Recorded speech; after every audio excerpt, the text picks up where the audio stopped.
안녕하세요. 제이정입니다. 산불이 나고 난 뒤에 정말 많은 분들이 산불로 인한 부동산 시세가 어떻게 될 것인지에 대해서 문의를 주시더라고요. 만나는 분들 10분 중에 8분은 물어보시는 것 같습니다. 몇 번은 괜찮던데 똑같은 말을 계속 하려니까 힘들어서 이러느니 영상을 하나 만들어 놓는 게 좋겠다 싶더라고요. 근데 사실 미국의 경우 재해로 인한 부동산 시세의 움직임은 케이스가 너무 많이 쌓여 있어서 답은 이미 정해져 있습니다. 단기적으로 보면 공급이 감소하고요, 수요가 감소하고요, 또 강제 매도가 증가하고요, 보험료가 상승을 하고요, 임차인이 증가하고 렌트비는 상승하는 그 정도 됩니다. 쉽게 이야기하면 단기적으로 봤을 때 매물의 가격은 떨어지고 렌트비는 상승을 합니다. 사실은 크게 보면 그게 다입니다. 제자리로 돌아오는 것은 얼마나 빨리 복구하느냐, 그리고 어떻게 복구하느냐에 달려 있는 것이고요. 이번 LA 산불은 부동산 업계 쪽에서는 팰리세이드와 헐리우드 쪽을 스마트 시리로 아주 멋지게 만들 것이라는 출처가 불분명한 이야기들이 이렇게 좀 돌고 있습니다. 부동산 업계에서 그냥 한국에서 이야기하는 찌라시 같은 것이라고 생각을 하시면 됩니다. 공급이 감소하는 것은 팔 수 있는 사람이 줄어드니 당연한 것이고요. 그리고 그 근처에 불이 나지 않는 집들도 무서워서 팔아야겠다고 생각하는 판매자가 많지 않겠느냐, 이렇게 말씀을 하시는 분들이 많으시던데 사실은 그렇지는 않습니다. 이분들도 때 되면 제자리 찾아갈 것을 잘 아십니다. 그래서 불이 난 지역은 공급이 급 감소하고요, 또 수요 또한 줄어듭니다. 그러니까 매수를 고려하시는 분들은 일단 불에 대한 트라우마 비슷한 두려움이 있고요.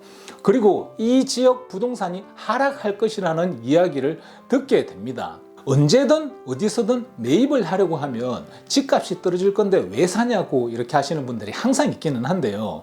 이럴 때는 약간이라도 좀 비관적인 이야기, 안 좋은 이야기가 귀에 좀 더 맴돕니다. 그래서 지금부터 최소한 2달 정도는 구매자가 확실히 줄어듭니다. 강제 매도가 증가할 것입니다. 투자자들이 접근해서 피해를 입은 일부 소유주들은 복구 비용을 감당할 수 없어서 부동산을 급매하는 경우가 많이 생길 것입니다. 지금 당장 화재 지역 근처의 부동산 시세를 보시면 가격의 하락이 별로 없음을 느끼실 것입니다. 그리고 실제로 앞으로 몇 달 동안은 MLS상의 집계상의 가격이 별로 안 떨어지는 것으로 나올 것입니다. 하지만 또 2년 정도 뒤에 보면 2025년 2월과 3월, 4월 정도는 이렇게 잠깐 폭락한 그래프를 이렇게 보게 될 것입니다. 투자자들이 보험이 없는 혹은 보험이 턱없이 약한 주택 소유주들에게 연락을 해서 매입을 하기 때문입니다. 이게 공식적으로 MLS상 부동산 거래 웹사이트에서 거래가 되는 것이 아니기 때문에 집계가 안 되기 때문에 겉으로 나타나지 않는 것인데요. 이 매물들이 팔린 것은 나중에 늦게 나타납니다. 그리고 은행 쪽에서도 모기지 페이먼트를 내지 않으면 차압 절차를 들어가게 됩니다. 이 부분도 당장에는 집계가 되지 않고 나중에 늦게 나타납니다. 이런 거래들을 찾아보려면 찾아볼 수는 있습니다. 그러니까 은행 쪽에서 보낸 NOD, NOT 같은, 그러니까 이런 건 뭐냐면 이제 차압 노티스를 보내는 거거든요. 그런 비율과 투자자들이 매입한 것들 역시 카운티에서 찾아보려면 찾아볼 수는 있지만 보통의 경우 아무도 굳이 돈 안 되는 그런 수고를 하려고 하지 않으려고 하는 것입니다. 그리고 보험료가 상승할 것입니다. 이건 비단 화재 지역뿐만 아니라 캘리포니아 전체의 보험료가 상승하게 됩니다. 화재 지역은 당연히 더 상승할 것이고요. 제가 이 부분은 영상을 한번 만들어서 올렸었는데요. 주택보험의 인상은 주택 가격에 영향을 미치게 됩니다. 특히 화재 지역에 있는 집들의 경우 부동산을 매매하기가 예전보다는 더 힘들어질 것입니다. 요 현상은 이미 마켓에서 나타나고 있습니다. 이건 이번에 화재 난 지역뿐만 아니라 이제 캘리포니아 전체의 문제라고 봐야 합니다. 보험료가 비싸다는 문제를 넘어서서 높은 보험료는, 그러니까 화재 지역은 보험료가 높죠. 높은 보험료는 불에 대한 공포심과 연결되기 때문입니다. 높은 보험료는 불이 날 확률이 높다는 것을 의미하는 것이니까요. 화재 지역은 집을 팔기가 예전보다는 조금 어렵다고 생각을 하셔야 합니다. 그리고 임차인이 증가하게 됩니다. 어디에서든 살아야 하니까요. 보통 본인이 살던 지역에서 멀리 떨어진 곳으로 가려고 하지는 않습니다. 예를 들어 팰리사이드에 집에 불이 났는데 얼바인이나 샌디에고 쪽으로 렌트한 집을 찾고 그러지는 않습니다. 보통의 경우 다 그렇지는 않겠지만 보통의 경우 대부분의 경우 그 근처에 산타모니카나 좀 멀리 가더라도 컬버시티 정도에서 렌트집을 찾게 됩니다. 이런 상황이 되면 직장이 우선이 되거든요. 일단은 일을 하고 수입을 만드는 것이 아주 중요해지거든요. 누가 오렌지 카운티 렌트 가격이 폭등하고 주택 가격이 폭등할 것이라고 했다고 하던데요. 그렇지는 않을 것입니다. 부동산 에이전트들에게 보도에서 일괄적으로 편지를 보내서 렌트 가격 터무니없이 올리지 말라고, 만약에 터무니없이 올리면 벌금을 두드려 맞을 것이라고 경고를 했는데요. 오렌지 카운티에 있는 부동산 에이전트들이 이런 경고를 다 함께 받은 것입니다. 제가 알기로 캘리포니아 전체에 있는 부동산 에이전트들한테 다 보낸 걸로 알고 있습니다. 그런 것들이 좀 와전되어서 그렇게 된 것 같습니다. 임차인이 늘어나니 불난 지역은 당연히 렌트비가 크게 상승을 합니다. 이미 월 7천짜리가 월 12,000까지 나간 것을 제 동료로부터 확인을 했습니다. 그리고 렌트비가 제자리를 찾는 데는 최소 1년에서 2년 정도는 걸릴 것입니다. 그리고 한 가지 꼭 아셔야 하는 것이 지역적으로 주택의 위기가 오면 항상 렌트비는 올라갑니다. 단순하게 생각을 하시면 됩니다. 집을 버리지 않는 이상은 그 근처 어디에든 들어가서 살아야 합니다.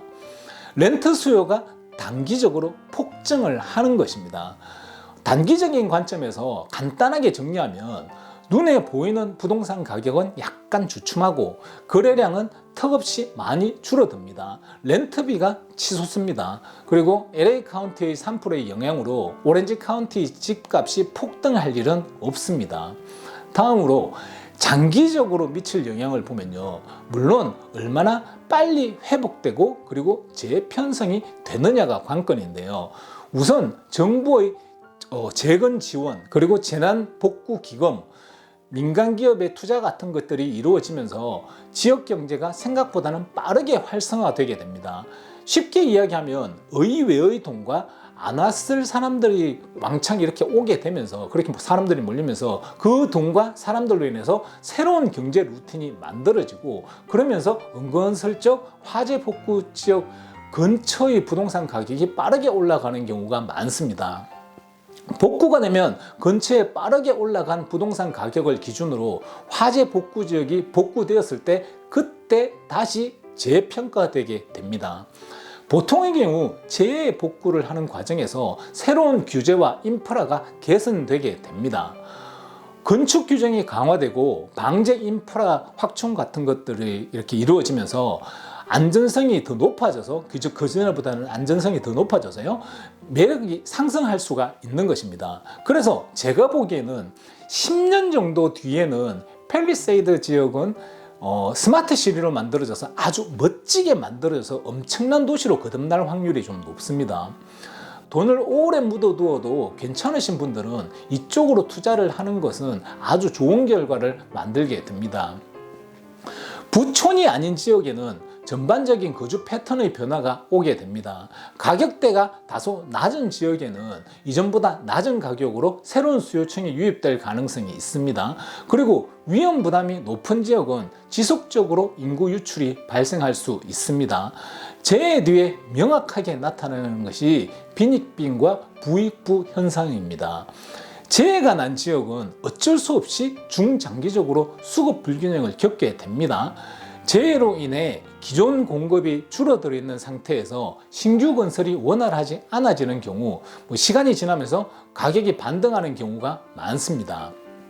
근처에 땅이 넓어서 허가만 내어주면 새 집을 막 지을 수 있는 경우라면 재해 지역은 투자 가치가 없습니다. 결론적으로 단기적으로는 하락 압력이 크지만 하락 압력이 큰 만큼 그만큼 떨어지지는 않을 것이고요. 중장기적으로는 회복되어서 새로운 가격 체계가 형성이 됩니다. 비싼 동네는 더 높은 가격으로 형성될 확률이 높고요. 가격이 낮은 동네는 더 낮은 가격으로 형성될 확률이 높습니다. 재해 지역의 투자는 자본금이 엄청 중요합니다. 자금을 좀 오래 묵혀놓을 자신이 있는 사람들이 투자를 하면 보통의 경우 많은 돈을 벌게 됩니다. 그리고 퍼밋이 평소보다는 빨리 나오지만 기존보다는 더 까다로워지고요. 새로운 규제를 맞출 수 있는 기술도 필요합니다. 이건 자본의 싸움이 되게 되는 것입니다. 그리고 그쪽 주민들께서는 여러 가지 상황을 당연히 고려하고 계산을 하셔야겠지만 어쨌든 끝까지 잘 버티면 분명 버틴 값만큼은 나올 것입니다. 제가 아는 분 중에 제 지역에 투자를 많이 하시는 투자자분이 계신데요. 이제 은퇴하신 분인데 제가 뭐 옛날부터 이래저래 오래전부터 그 도움을 많이 받는 분입니다. 이분한테 제가 여쭤보니까 제 지역 투자는 기본적으로 자금과 시간의 싸움이다라고 말씀을 하시더라고요. 그리고 재해 리스크 관리에 따른 새로운 건축 규제, 방제 인프라와 장기적인 지역 개발 계획을 함께 분석하는 것이 아주 중요하다고 합니다. 이상입니다. 도움이 되셨으면 좋겠습니다. 감사합니다. 따봉!